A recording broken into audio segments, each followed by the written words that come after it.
Let's see. Okay, I think it's going live. Where's your smiling face? Right here. Here, I'm gonna get all these email notifications so I don't close my email here. So, hi Dylan. Thanks for coming on the stream. To everybody who's watching so far, nice to see everybody. Happy Friday. Dylan, have you ever been live for your followers before? I don't think I have, actually. So yeah, this is a new thing for me as well. Wait, hang on. It says it looks like this event was canceled on LinkedIn. You'll need to create a new broadcast or move this destination and re-add it. I've never had that happen before. Let me see what LinkedIn says.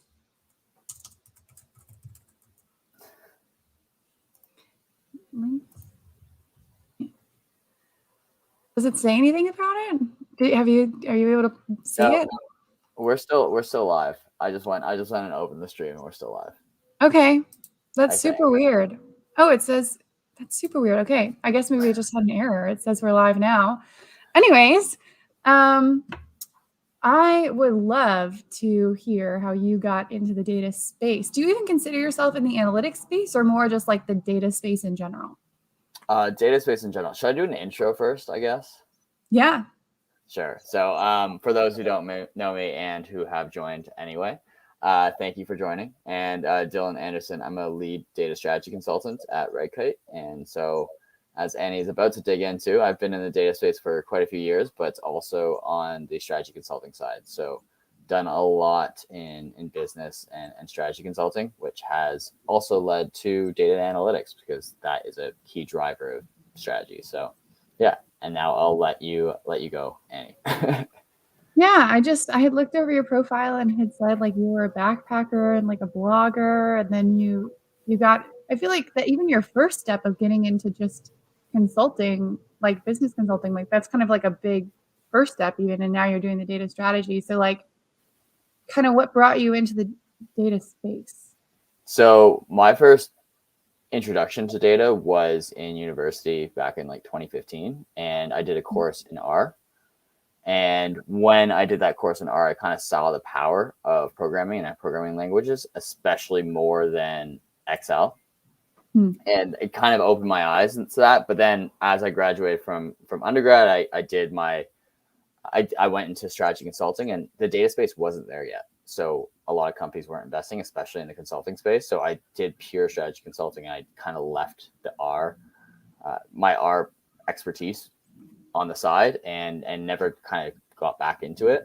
And then a few years ago, when I did my master's, I actually then re-entered and started doing quantitative analysis with R around elections. So I did election analytics and I built a portfolio on that and wrote my dissertation using R and everything.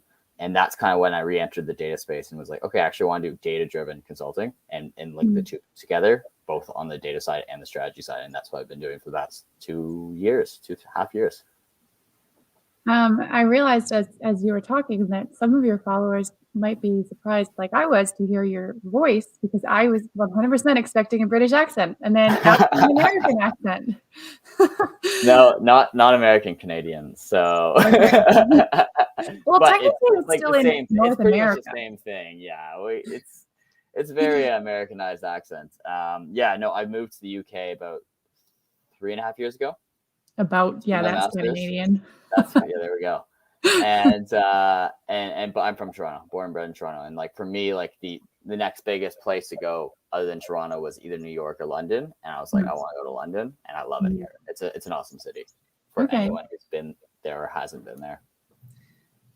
So when you were not doing specifically data strategy consulting, what's kind of the difference? Like, what would you say is kind of the difference between like what people are looking for when they hire a consultant, like a business, versus like specifically when they hire you, which you do now, which is data strategy?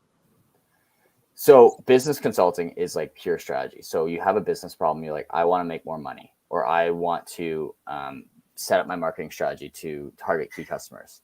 Yeah. And that then they go to a consulting agreement because that's a lot of strategic thinking. It's a lot of problem solving. It's doing a lot of research online, understanding what is out there, what the competitive set is, what the customers are looking for. And that used to be 5 years ago, a lot of desktop research, a lot of strategic thinking, like some Excel, like quite a bit of Excel. but it wasn't really data driven because no company was set up to do that kind of stuff. Nowadays, consultants tend to have a lot more of those analytical skills and data driven skills, but they still don't use Python, R, SQL on a daily basis in the strategy. On the data side, and I'm talking about pure data consulting, that is the foundation is knowing a programming language and knowing it well. And you can get hired at any kind of big consultancy on the data team if you know how to work with Python, do pretty good at problem solving, and know how to communicate. Where I kind of sit, and I think you alluded to this, is the middle, where I know how to code in R, I understand the data world, but I also understand the strategic side. And that is a very lonely space right now, because getting that experience is quite difficult because it takes a lot of years and a lot of dedication to be like, okay, I want to learn R or Python, but I also want to understand how business works and business models work and such. So how do you, like, you had that kind of strategy background, but like, I don't know, I think that stuff is really interesting. But if I were to look at a JD for a role like yours, I think I'm like miles away from that. Like, how do you get into a role like that? Yeah, it's tough. I think it's a lot of paying attention to the business and helping solve business problems. And I think anyone can do it in their role, but you really have to work beyond the data team. You have to collaborate with others in the organization and be like, hey, what are your goals? Like, hey, marketing team, what do you want to do? And they're like, oh, well, we want to better target our customers. And you have to think, okay, I can help you with that with data. But then also thinking outside the data stuff, like, let's do some problem solving on how you do that strategically, or what are the processes to do that. What people do we need to work with to make that happen? So you need to think more holistically, and also just involve yourself in the business decision and the business strategy. And that just means talking to business stakeholders. And I think by doing that, you can get yourself involved in a lot of those projects that aren't only data specific, but they're more kind of general and strategic in nature. And I think that's the key to getting that experience, but it does require initiative. Yeah, and something that I noticed about you is I saw your resume. For anyone wondering, we had published this resume book with some other like content creators that we had our resumes and tips, and you were really good at articulating that you had like the things that you had done, because it's not just saying, hey, marketing, what do you want to accomplish, but it's being able to say, I help marketing accomplish this in a way that works on a resume, you know? Yeah, totally. Like, one of my key things, it was one of my first projects. I worked for a brewery in Canada, and that was an awesome client, I have to say. And we were like, I actually used R in that project. I did the data analysis saying, hey, like, what are the next biggest beers out there that we need to like go into? And like, everyone was like talking about ciders and like RTDs, which are ready to drink, and like radlers and stuff. And then, so we're like, oh, we're going in. This is like what it means. But then there's that additional element of like, okay, going to the factory, understanding the operations of it, understanding how people work within the thing. And you realize actually they couldn't operationalize this. They couldn't actually feasibly do this, even though the data pointed to it. So I think the big thing for me, and that was on my resume, but what I'm calling out is the fact that like, when you have a project like that, when you do something like that, and it's like, okay, that demonstrates problem solving. And that is really what I try to bring to these projects, and what you want to demonstrate on a resume. You want to be like, okay, this is how I went past the easy choice, but actually figured out what worked for the business, and it drove results in this way. That's really interesting, because I think you've got a lot of people, when people talk about like strategy and data-driven decision making in the data space, they talk about how a lot of businesses are going off of like gut feeling or something, and it's like, no, you need to be data-driven. And it sounds like you went the next step and you were like, yes, we're going to go off of, instead of gut, we're going to use the numbers and everything, the data, but then we're going to go one step further to like bring the human back into it and bring the reality back into it of like, oh, well, you can say that you need to make this as much as you want, but if the operations aren't set up for it, it's just simply not going to happen. Yeah. I don't think I've ever heard people circle all the way back around to the human before, from like into data and then circle back around. I think you're the first that I've heard that from. Well, because we don't talk about it. I mean, if you look on LinkedIn, it ends at like, get business stakeholders and talk to their insights. And it's like, okay, it doesn't really tell you how. Mhm. And then a lot of other people who do the coding, they're just like, okay, learn these skills. So it really, you have to take a holistic approach, and it is about stepping back. And I think people in data have a hard time stepping back because you're in the weeds all the time, building these platforms, building these dashboards, working with the code. And Mhm. you need to sometimes step back and be like, hey, like, let's think about the wider business problem. If I'm selling these new shoes, I need to source it from what countries? What are the legal Mhm. implications of that? Like, what does that mean? Even though this might be the best selling shoe, it might be impossible to get because it's being made in Russia and there's currently sanctions in Russia and stuff like that. So you have to think Mhm. about it really holistically to actually get to the right answer. Because often what happens, and this is what creates a lot of issues in businesses, is like people in the data team don't think that way. And then therefore they pose something to like the sales or marketing team, and the marketing team is like, no, that's dumb. Like, obviously we can't sell those shoes because we have sanctions against Russia and that's where they're made. And Mhm. the data team is like, oh, well, the data told me to do it, but it doesn't include that whole entire context. Hmm. I wonder if, and you can tell me about your thoughts on this. Part of the reason that it's not talked about like on LinkedIn and stuff is because someone pointed out to me recently, it's that Benford Yeah, Kai. Benny, yeah. He had said that we have this thing in the data space where people are mistaking good marketing for thought leadership. And I see that all the time now. I see that all the time now that he said it. But I think that like good marketing is different than thought leadership, but like good marketing is saying, oh, like work with us. We're going to do these things with your data. We're going to come up with these really stellar answers and results for you. And I wonder if it's almost kind of like a much less sexy thing to say, then we're going to consider the human aspect of it. Like I feel like it's probably a lot harder to market that than just saying, I'm going to use R and I'm going to fix all your problems for you.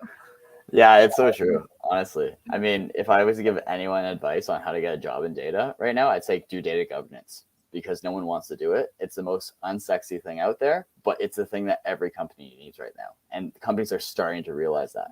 But that doesn't sell. Like, it doesn't sell like saying, oh, go learn SQL or go to learn Python. Mm-hmm.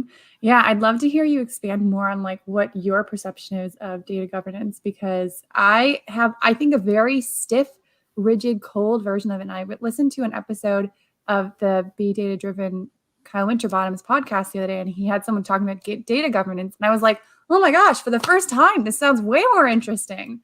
So, can you tell us about it? Maybe make it more interesting than the cold textbook version? Yeah, I think how I see data governance is you have your business strategy and your data strategy, and data governance just enables that. It's a pillar. So instead of wasting time with kind of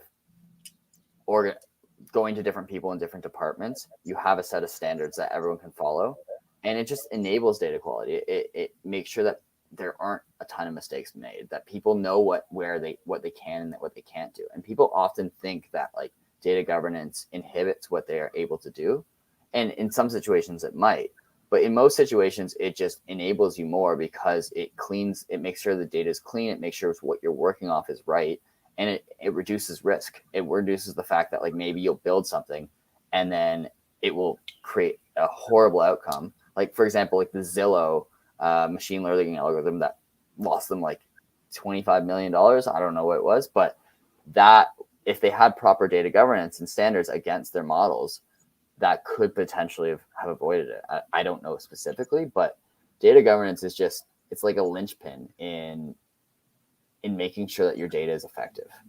Mm-hmm. So, what size businesses do you generally work with? So currently, most of my clients are in the billions of pounds range. So we work at Redkite. We primarily work with CPG, FMCG, which is like the food space. A lot of retail as well. One of my main clients right now is media, though, and so these are large companies. These are huge companies, usually listed on the stock exchange. Hmm. Tons of over thousands of employees, and primarily in the UK, but we do work with international clients as well. Hmm. So, I'm curious for, people who are data analysts who are really siloed in a data department, or smaller companies who are, really just kind of going from 0 to 1. From your perspective, having like seen the strategy all the way up at that level, what would be your advice all the way down to, like all the way down here? all the way down here to like what, the companies or the analysts? I mean, I don't know. I guess what I'm trying to say is like I feel like there's this commonality that I'm finding where like smaller companies and analysts who are kind of silent in data departments are kind of just heads down on like, we just need to like, this Excel spreadsheet needs to be right. And we just need it like this value needs to show up correctly on this dashboard, or it needs to come through correctly into this report. And there's not a lot of groundwork being laid, like you had said, like the cross department stuff. But I've started to realize that if you can, at that level, start to think forward of like what would be coming next for your team, like if you're an analyst, or for like the business, because I work with a lot of small clients. If somebody could just like, somebody who was like 5 steps ahead could say, okay, watch out for this, it would be super helpful.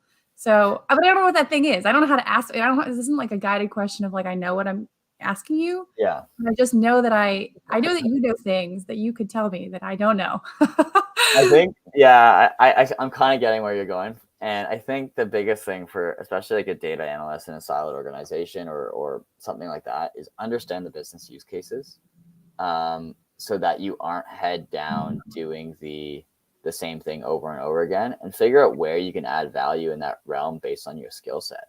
Is it automating something? Is it, but before you do it, is it a dashboard? But before you do any of that, like talk to the stakeholders and be like, is this something you would use? Like, or am I just wasting my time? Like, how can I make your life better? And just having those conversations, it just opens up projects, and it opens up opportunities to deliver value. And I think that delivering value piece, seeing your work actually be used, is why people stay at companies. It's why people enjoy the data realm.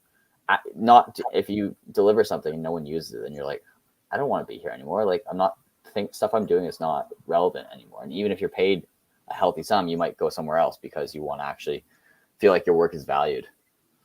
So that's my thing is make sure you have the use cases for what you want to build. And then the other side to it as well is make sure the fundamentals are there. Like the data is clean, it's usable, you know where it's coming from, that stuff. But that is a bit more kind of managerial data CDO head tech lead kind of level. Mm-hmm. You obviously have a lot of visibility in your role. Like, do you work with a lot of like CEOs, CDOs, CFOs? So mostly CDOs. I think that's where the buck kind of stops. CDOs, CIOs, and CTOs for a lot of data work.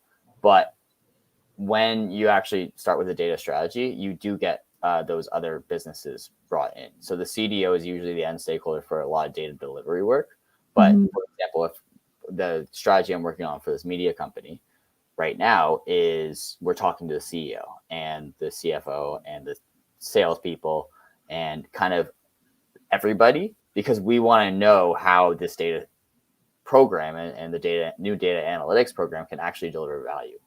And you can't do that by just talking to the data team. So you work directly with the data team, but you actually deliver for the whole business.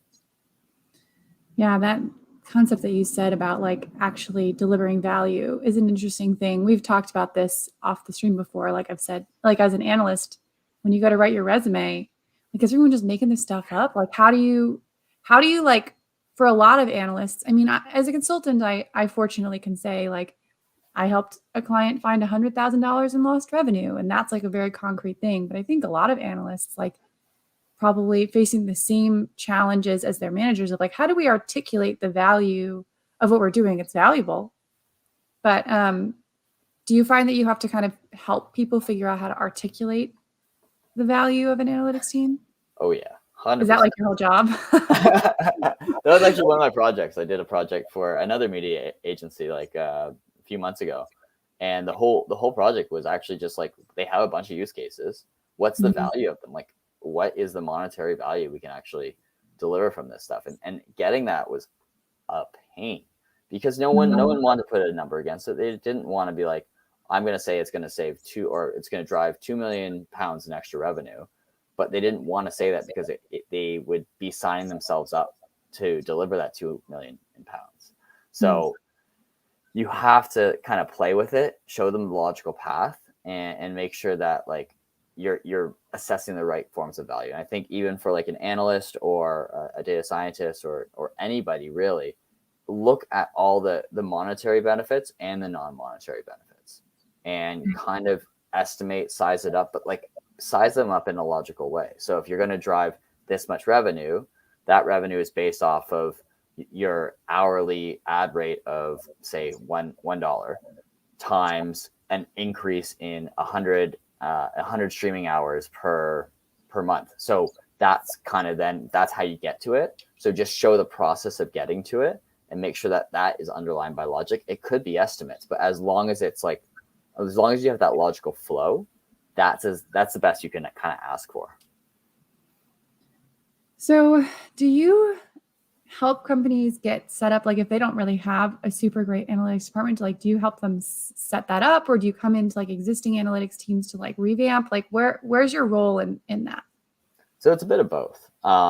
So we do at Redkite, we have capabilities across all the different areas. So we do have like an organization and people role as well. We do outsource as well, or we do delivery for clients if they need a BI dashboard, whatever. But like my role going into projects is usually how do you tie it all together? So if they don't have a team, which a lot of times they don't, it's like, okay, what kind of team do you need? Do you need this many analysts? Do you need this many tech leads, this many engineers, governance people? What team do you need to fulfill your use cases and your tasks? And then we also look at like other stuff like technology, like what tech stack do you need? Like you don't need some of this stuff, like, but you might want, you need storage or something like that, right? So you just kind of aligning on those things. Then there's a whole host of other things like processes, like how does the data flow from source to consumption, and like what assets do you even have in the organization? So my role is to kind of plan and scope out the high level for all of that, and then help them dive into it. But then that is kind of where I hand off to an expert in technology. Like I'm not an expert in technology. They would kind of deal with that, or people, like what are the roles and competencies and responsibilities that we need to build for this. And it all depends on the client. Like some are more mature than others, but you have to scope it out for their own organization and customize it for their own organization. And do you think, are people usually looking for like a quick, fast return on doing that? Who isn't? I don't know. I mean, yeah, but people are realistic. People are way more realistic now. They know that like data is not cheap. They know data is not easy or quick. But at the same time, people do need to drive results. So there is that push and pull of it. And honestly, managing that is always a tough thing, but you have to be realistic and you have to also just push in one direction as well. Mm-hmm. Yeah, I read something the other day about like how we kind of vilify executives for needing like quick, short answers and being very pushy about things. But they're like, from the perspective of an executive, if you say you're going to meet a target and you go into the boardroom and you haven't met it, you probably have one more chance, and then that's it. And that's really interesting to think about that. Yeah, it's crazy, right? Like, and then it makes more sense to articulate yourself into that, because it, like I think that especially like I'm in the entry level space a lot on LinkedIn, so you hear people talking a lot about how like, oh, if they would just hire me and give me a chance, they'd see that I'm a great analyst, and that's great, and I'm all for like feel good stories, but like it makes sense to put yourself in the shoes of the executive and be like, but I have, in 6 months I have this target I need to meet, or like my head's on the chopping block. Yeah, exactly. And that goes down, right? I mean, I've hired a ton of people before. And so if I were to hire somebody onto my team, and I would need to prove the value of that person. So what is the business case for me hiring this new data analyst? And this person is going to drive this metric or this project. And that is kind of then what you look for and you base against when you hire a person. Like they have to deliver that value. So it's not like everyone goes willy-nilly hiring up all these people because they think they might have something for them. It's like we need to drive a return on this person that we're hiring and we need that resource against it. So it is quite hard to manage. And I think for executives, especially now, they don't know the value and the return on a lot of data. And that is the case. So that's especially the case for entry level analysts who have never worked that way before. So they need to defer to their team to hire that way. And it's a tough thing to do. So when you're hiring analysts, what is it that you're looking for? So I've never hired a data analyst per se. I've hired and interviewed data people, but they are consultants, so it is different. So I'm gonna caveat with that. Yeah, good start. But I think the biggest things for me is one, like, okay, you can do the fundamentals right. If it is a data focused role, you can either do SQL or Python or whatever. Okay, I'll trust you on that, based on kind of your credentials, your projects that you've done in the past, your past roles. But then that's kind of like that baseline. And then after that, I think the three things I look for is like one, communication. And you can usually suss that out in the interview. How are they talking? Are they rambling? Are they concise? How are they conveying what they can do? And how do they write it as well? To a lesser degree, if they do like a case presentation, which happens a lot in consulting. So that case presentation is like more the storytelling aspect of how they're actually telling the story, displaying the implications and getting to the insights rather than saying top line takeaways.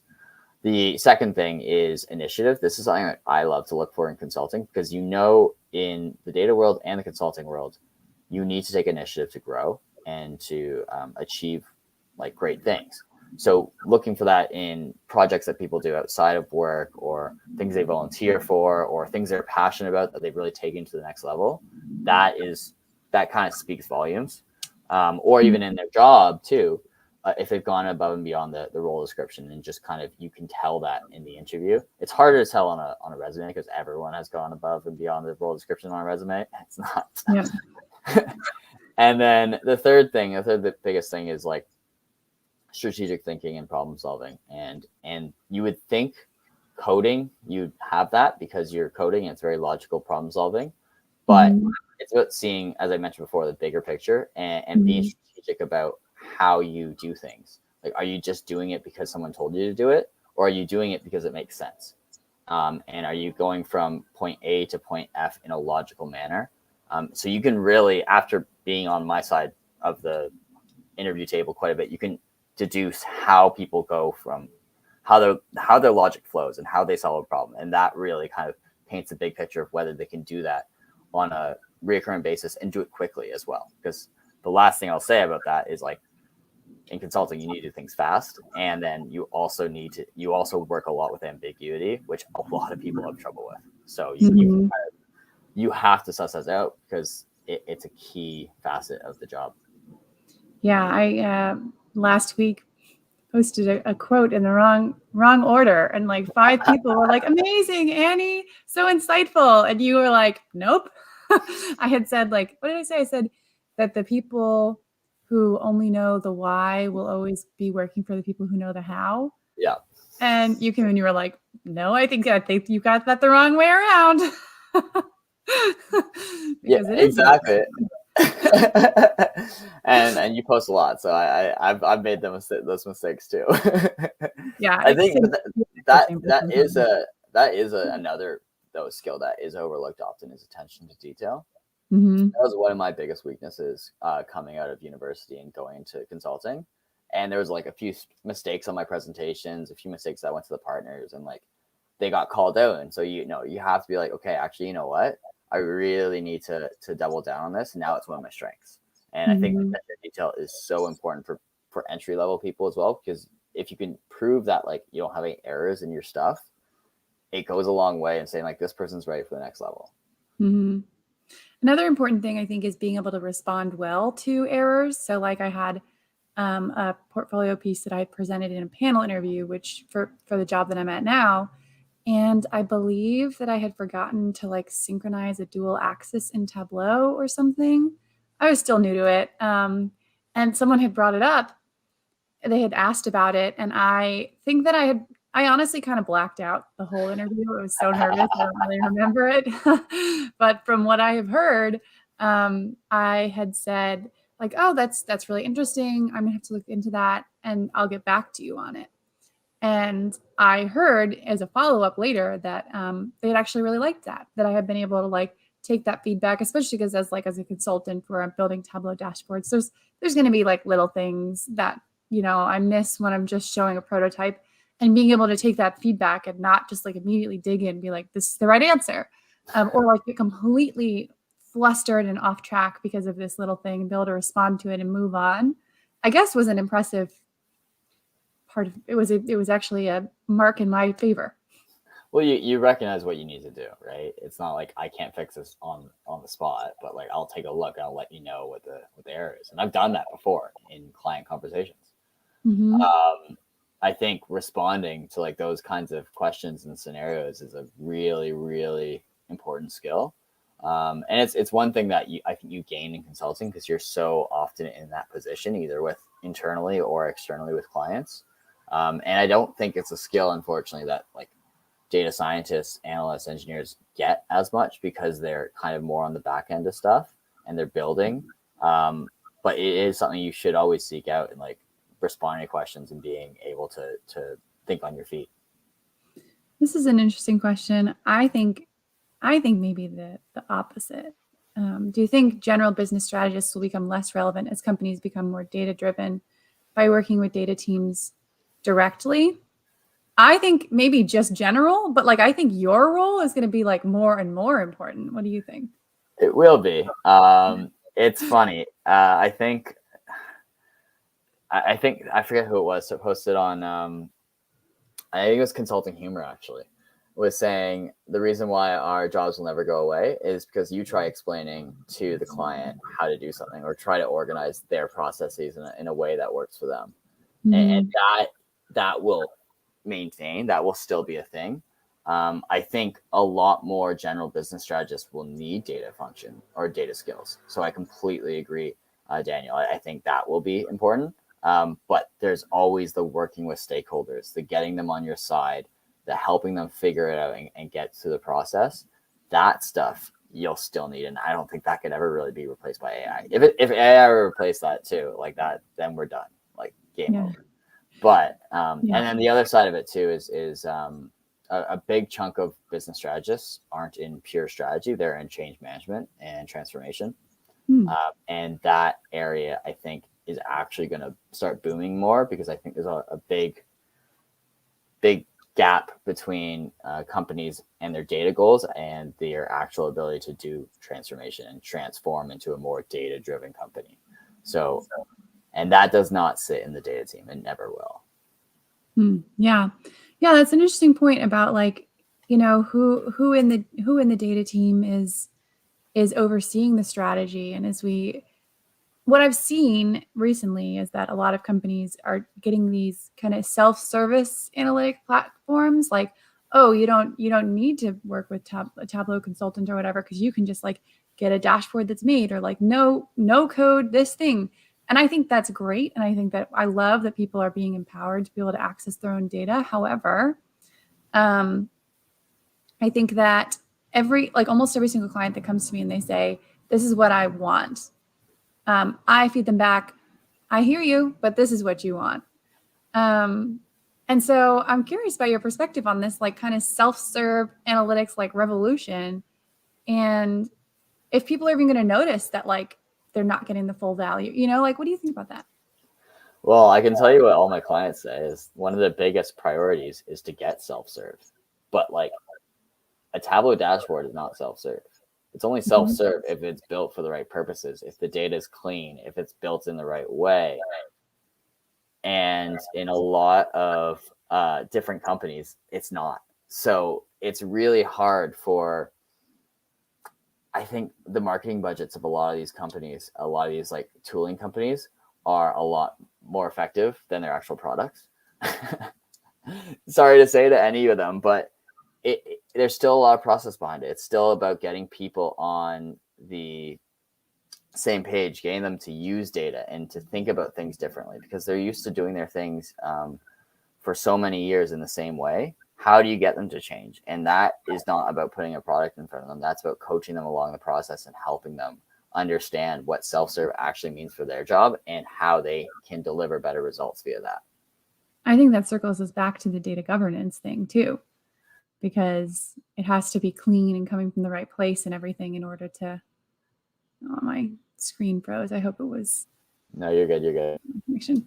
But do you agree that that kind of all circles us back to the data governance? Yeah, the screen's loading. Turn my Wi-Fi off on my phone. I don't know if it's my connection. I think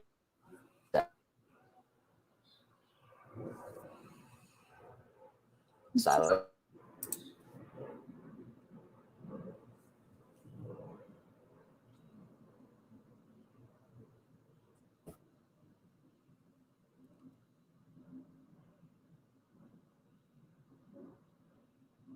I don't know if it's my connection or yours, but you're definitely totally this blurred out, frozen blob. There we go. I see you moving again. It's my connection, Joe. Hey, okay.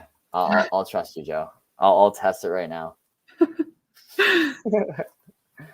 Yeah, I've had to ask the chat before. I had one chat where my boyfriend was home and he was in the other room and he was like watching something and I had to he was like not in a good mood either. And I had to run over and be like, "Hey, can you not do that? Because like I need all of the bandwidth right now." Oh yeah, it's definitely not mine. I'm at like 4. I'm almost at 500 megabytes per second. So. Oh well, the one time where London internet actually works. London internet is horrible for all those wondering.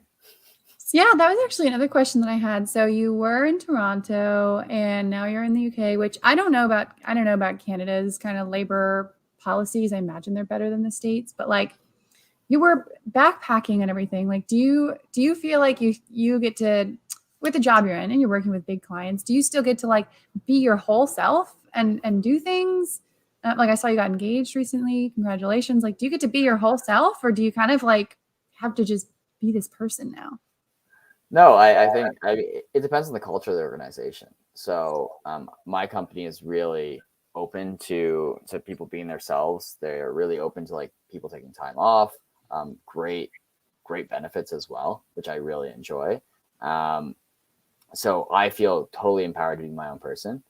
I think it's important to be your own person in the workplace, and like because you bring your own niche, you bring your own kind of competitive advantage, and you have to figure out what that is. For me, it's like I'm quite confident, extroverted, and I really like helping people and stuff. So I bring that totally to what I do. There's also some negatives that I bring that I know I bring. Sometimes I can come off as arrogant, so I also have to tone that down. So it's about recognizing as well your pros and cons and bringing that into the right thing. The other thing I'd say is like there is a level of professionalism you have to have, especially in a client setting. So I will switch to being like, okay, I'm Dylan. I'm data strategist. I am lead consultant. I know my stuff, and like become very professional in that way because I know I need to be. And I learned that when I was in my young 20s in consulting. I was in kind of rooms with CEOs and such, and I didn't even have the scruff, and I have a very, very baby face. So I looked like I was 16. I was telling these like 60-year-olds to like reimagine their business, to use Amazon, to like do digital transformation. Mm-hmm. And I just like felt like they didn't take me seriously. So you really do have to cater to your environment. And that's just the way things work. And that's the way things always will work, right? People who are older will look at people who are younger and be like, well, you don't have the experience that I do. You don't know the things I do. And it is true. Like as much as like someone who's 23 is like super smart, super gung-ho, knows a ton of stuff, you haven't worked 7 years in consulting like I have or something like that. So you don't know as much about these things than I do. I will happily pass them on to you, but like you have to recognize your faults and your pros and your cons, your faults, your defaults. Mm-hmm. Something that I've realized that I want to look for myself, like in the future, something that I've realized is important to me is working at companies where the CEO is humble and has humility. When I started my job search, I had never worked in kind of a corporate setting before, so I really had no idea what I was looking for. Like I had just done a lot of things, working with kids, like that was it. But now that I feel like I'm doing these jobs where I'm part of an organization and I'm really trying to help the business accomplish their goals, and like I really have to believe in the CEO's vision. I think that's like a big number one. And everyone has different things. Some people want a CEO that's more everything, like very, very out there and aggressive. Some people look for that. But I think that I personally want to work somewhere that the CEO is humble and has kind of gotten that depth of experience and time, because I'm realizing that like that time in the industry making the mistakes is valuable. Yeah, yeah. The thing I'd add on to that, I completely agree, and it really helps. I think instead of CEO, focus on the leadership, because it's often not always the CEO. It can be leadership that drives everything. Mm-hmm. And then in terms of the person who you work most closely with, like focus on making sure that you're working with your manager is empowering. Your manager is humble. Your manager will teach you those things because that's who you work most closely with and will learn the most from. And a bad manager is just like, it's not helpful for anybody and will put you down and it will put you back in your career. So just always look to who would I be reporting to? How do they work? Are they vulnerable? Do they help, like helping people? Because you live and die by who you work closely with. Yeah, I mean, I feel that my manager right now is really excellent, and he's taught me a lot of things. And like, definitely, like if I have a tough situation, I know that like he's got my back and he's going to support me. And like, not that he's going to baby me, but it's been like a really big deal. I One thing that I was asking before that I was curious about, like, do you actually get the time to like go out and like do things outdoors still, or do you have to work a lot? No, so this is what you mentioned about Canada, the US, and the UK. So Mhm. in the UK, you tend to work less hours than the US for sure. In consulting in the US, it's probably 10 to 12 or 10 to 14 per day. I usually work 8-hour days, and my company's pretty strict about that, which I love. Mhm. So I do activities outside, and I also actually tend to go. I hope no clients are on the call, but I tend to go to like the gym during the day as well, or like biking in the mornings or something like that, because I want that physical activity to break up my day. Mhm. Again, I do start early in the morning. I start at like 7 usually, and then go to the gym for a couple hours midday, because that helps me then re-energize and think better in the afternoon. Um, Mhm. so I'm able to do it, and it's a beautiful day out today. Went for a run yesterday. Like, yeah. Yeah, I'm coming to the UK this summer, and my boyfriend was like, "Of course, like I'm sure the 10 days that we're there, it's either going to pour the whole time and you're going to be like, why did we come here? Or it's going to be beautiful the whole time and you're going to be like, what are you talking about? It doesn't rain here ever." Yeah, it's a bit of both. You enjoy Um, the sun when you get it. yeah, yeah. So I'm curious about culture. You talked about culture, but if you're advising on like data strategy, are you ever talking to people about the culture of the organization? Yeah, totally. I mean, it is everything. So is the culture of the organization. So outside of the data team, are people making decisions based on their gut feel, or are they making decisions based on the data? Especially for, like, I work in CPG a lot and FMCG. Like, you have a lot of data access to. You know what the sales were of the products, like how it ties back to the promotional campaigns. And if you're not using that properly, then you can tell that like the culture of the organization is more gut feel and it's Mhm. based on experience, which is fine. Like, people's experience is often right. But if you are just basing off experiences, it's hard to grow. It's hard to evolve as an organization. And culture is so hard because organizations don't know how to instill it, like especially the data culture. Like, they think, oh, we'll do a 1 day event on data literacy, or we'll do an online course that's mandatory for everybody. And it's like, Mhm. no, that's not going to help. Like, that's not going to do anything. You have to empower people. You have to show them what will work. You have to work with individuals closely, and then let those people champion it afterwards. Mhm. So I see it all the time in the clients we work with. And one of the questions I have in most of my business interviews, my strategic business interviews, are like, what's the culture of the organization? Are you comfortable? Are people comfortable working with data and making data driven decisions? And often it's like, yeah, but they don't really push for it. They don't want it. They just have it if it's available to them. So how would you go about, like, if you realize that a lot of the people, especially in management roles and decision-making roles, did not have great data literacy and they didn't really feel empowered. And if you hit them with anything more than a simple bar chart, they would immediately be completely overwhelmed. Like, or they don't even understand like what the fields actually mean that really drive like what they're actually doing. How do you tackle that? Like, that's probably not an easy change to make. Like you said, you can't just do a 1-day course. No, it's not. But you start with what they do on their day. Like, okay, you don't know what the data means, but like, what do you do?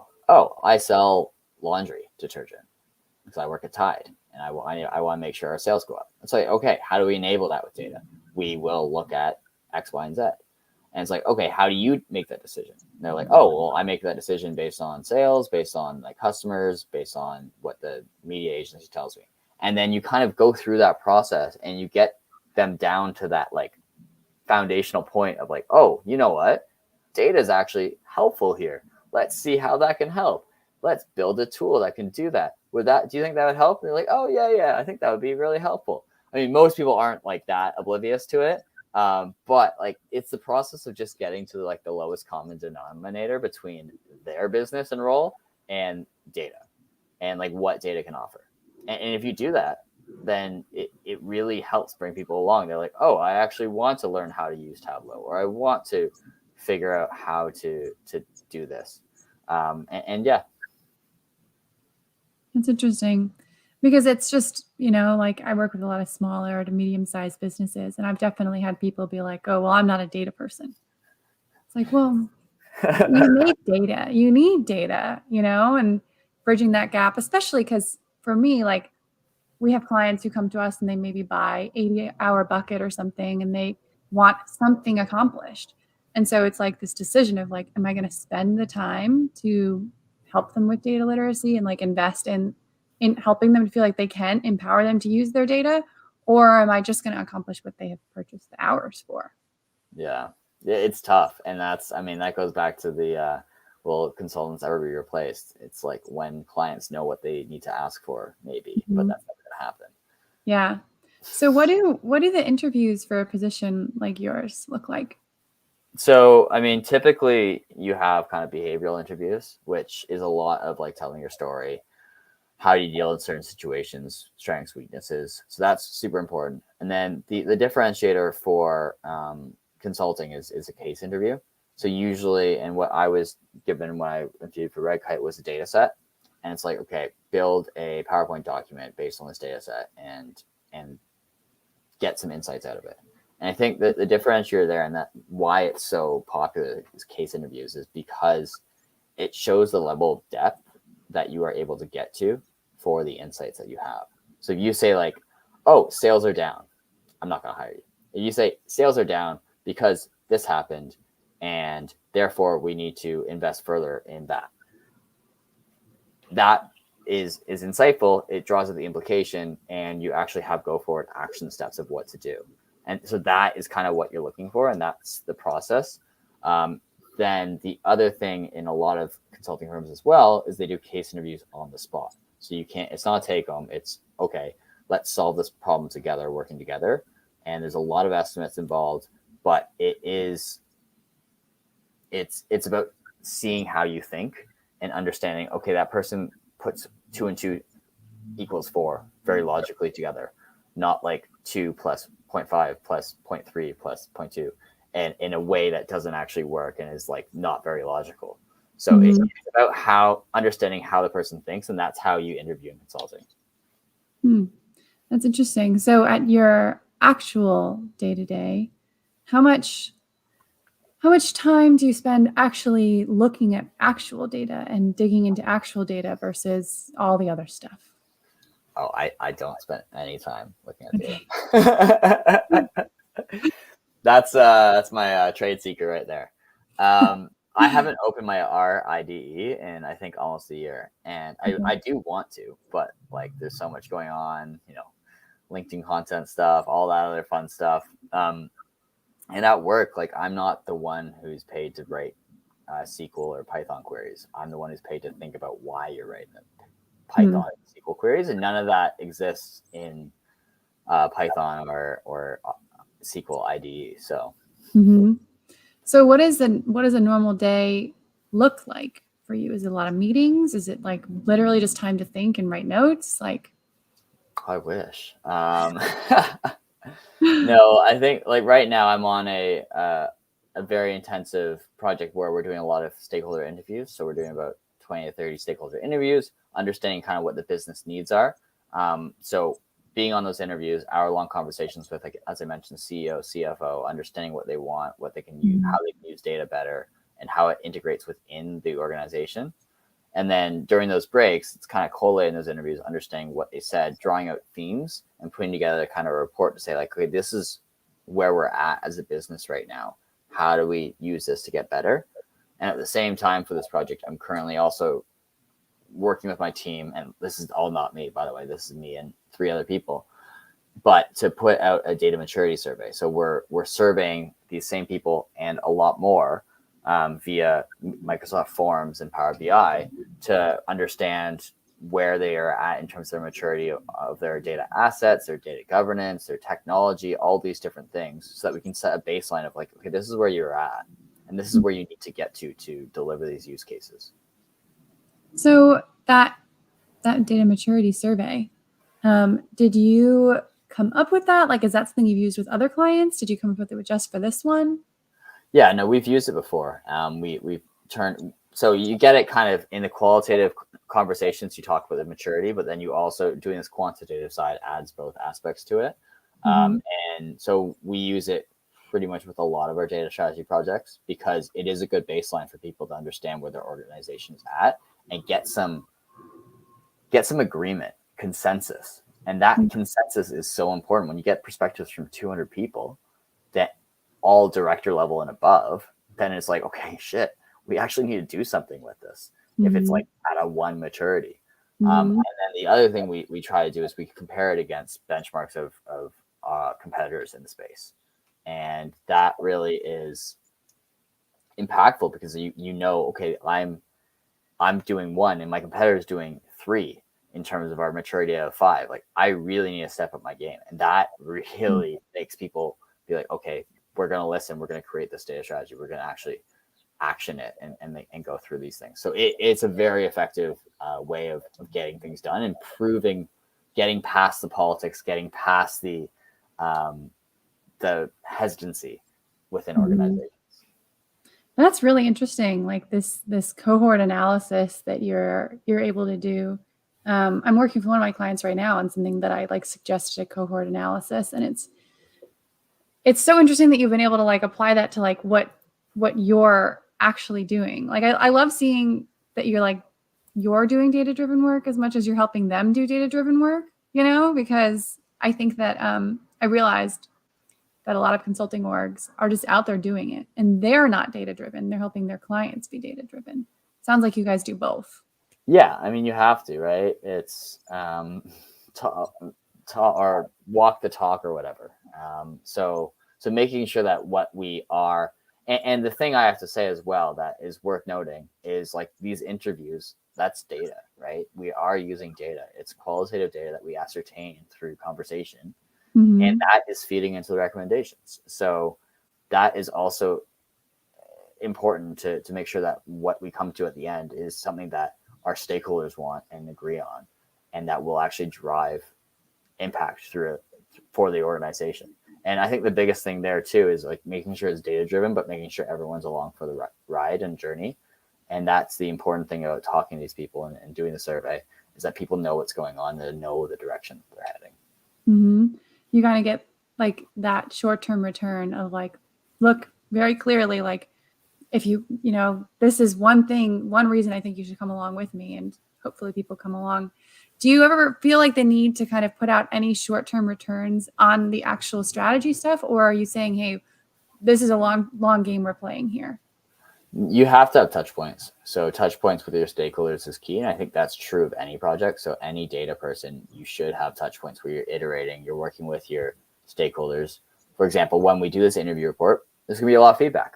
we'll workshop it, we'll understand the themes, we'll understand what people think about the themes, how we can improve on those as an organization. And it's the same thing as like if you're a data analyst building a dashboard, you need to have those touch points on a fairly structured basis to get to the best outcome, because you can't get to the best outcome by just like going off in a room and doing stuff for 8 weeks and then coming back. You have to iterate and you have to work with the key people to get to that point.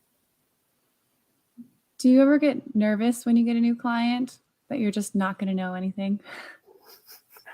I mean, now I'm like, so I've been in the like consulting for 6 years and I've worked across like probably 20 different industries. So I have a good sense of how every company works. But like even right now, like the company I'm working with is they do a lot of M&A and they buy a lot of companies and they have a ton of different like brands within it. And it's really hard to understand their business model. So I do kind of like sometimes I go into these conversations, I'm like, I don't know anything. But like that's why you have them. You're like, can you, person who works in that company who really understands what you do, explain that to me as if I'm a 5-year-old? And then that allows you to connect the dots a lot easier. And that's what your job is. Your job is not to be the expert of knowing the company and the organization inside out. Your job is to help that company from a third person perspective build and deliver on the goals that they want to achieve. And luckily, while bringing in your expertise from like a data strategy perspective or whatever your role is. Do you feel like because you've done all this, you are really comfortable understanding like your value in general as a candidate? Like if you were to get laid off or you were to suddenly have a lot of changes and not like your job anymore, do you feel like you now have this sense of like really who you are as a candidate and like what you're worth? Yeah, I think so. And I think I actually think LinkedIn helped a lot with that of me understanding my value and the value of data strategy in today's world, or even thinking strategically about data and knowing how it works and the symbiotic nature of it. And I think for me to get to that point, it was really about reflecting on what I've done, what I bring that others don't, and writing that stuff down. Like I now know what my niche is. I know most people don't have that niche. And that niche can be whatever you want it to be. It's different for every person, but like even writing it down, understanding it, marking what your strengths are really helps you internalize it. And that kind of helps be more confident in like, okay, actually, you know what? I deserve to be paid this much in this market and this at this job. And I think it's hard to get to, and it tends to come after like 3 to 5 years experience, because that gives you a lot more understanding of that role that you do and what you are good at and what you aren't good at. So is this kind of what you're doing right now, kind of your plan for the foreseeable future? Or do you have like a next step? Like, would you want to be a CDO like after this, or this is kind of what you're jamming on right now? I'm totally jamming right now. I love the company I'm at. I've been there for about 6 months now. They are really great. And what I'm doing, what I'm helping build with my colleagues in the data strategy realm, like there's only a couple of us, but what we're really trying to build out a new capability is a lot of fun. And it's right where I think my expertise is. I don't have enough expertise to be a CDO, nor do I want to be right now, because I think it's something that I don't have the skills or knowledge of at this point. Maybe one day, but I think I have a lot more to learn being a consultant and learning as a consultant. And like that's the beauty of being in consulting, is like you get to see every CDO across every company in this industry, what their problems are. So you're like, okay, now I know how to solve all those problems. Like when I do it, it'll be easy. It'll be a piece of cake. Yeah, really collecting data on that. I've had people ask me like, after consulting, do you want to go into an FTE role? Like there's been instability with my role lately that's been like affecting my ability to get my paycheck at the end of the month and stuff. And people are like, well, what about an FTE, like FTE, full-time employee role? But I just learned so much from consulting. Like I've had now, I think almost 20 clients. I've only been at my job for, I think, like 10 months. I've had a bunch of clients and they've been across all these industries, and I get to see they have their own unique tech stack and way of doing things and culture, which is really interesting. I learned so much from it. Yeah, exactly. These different ones. You seem like you have bigger engagements than I do. Like I might have 5 clients in a week. How many clients like do you have kind of at a time? I typically, I mean, how we run is you usually are full time on one client. Mhm. So I don't have a lot more, but I am a lot involved in BD, so business development, proposal building, or even just pulled in as a data strategy SME. So it is kind of a mixed bag, and it depends on the person. But a lot of people, especially if you're a data consultant, you're usually full time on one client because you're building all the time, and you don't have time to go off and do other things. Mhm. Yeah, Yeah. Well, wait, what time is it for you? It's 2:00 for me. it's 7 o'clock here. Okay. Well, we did it. Thanks for coming on. Oh, really, really enjoyed it. Thanks so much. The chat was pretty active, so thanks everybody who came to our chat. And David, if you're still listening, yeah, they're basically weekly and it is recorded, so you can catch the rest of it later. So, Yeah. bye everybody. Bye, everybody. Thanks for joining. And it says